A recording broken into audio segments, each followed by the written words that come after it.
Sekar Babu sir வணக்கம். யார் அந்த சேகர் பாபு அப்படின்றத கேட்குறீங்களா? அவர் வந்து எம்எல்ஏவோ இல்லை அமைச்சரான்னு தெரில, டிஎம்கேவில் இருக்கார். அவர் வந்து இன்றைக்கி பேட்டியில் என்ன கொடுத்தாரு, ஸ்டாலின் அவர்கள் வந்து நம்ம தளபதியை வந்து லெஃப்ட் ஹேண்டில் டீல் பண்ணுவார் அப்படின்ற மாதிரி சொல்லியிருந்தார்.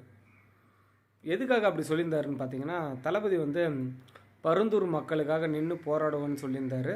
அதனால் அவர் வந்து அப்படி சொல்லியிருந்திருக்காருன்னு வச்சுக்கோங்களா. ஸ்டாலின் கிட்ட வந்து திரு ஸ்டாலின் அவர்கள்கிட்ட வந்து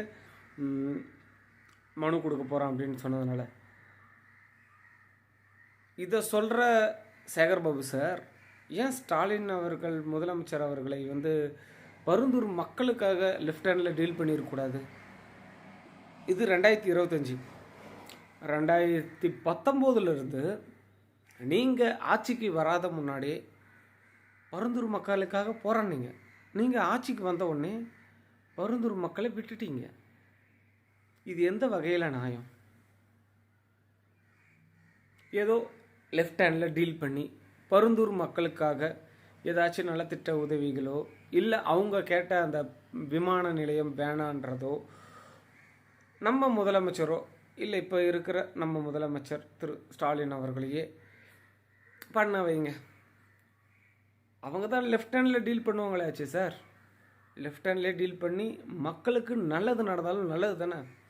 சிவகார்த்திகேயன் ஒரு பாட்டில் சொல்லியிருப்பார், அது வலது கைக்கும் கொடுக்கறதும் இடது கைக்கும் தெரியணும் அப்படின்ற மாதிரி.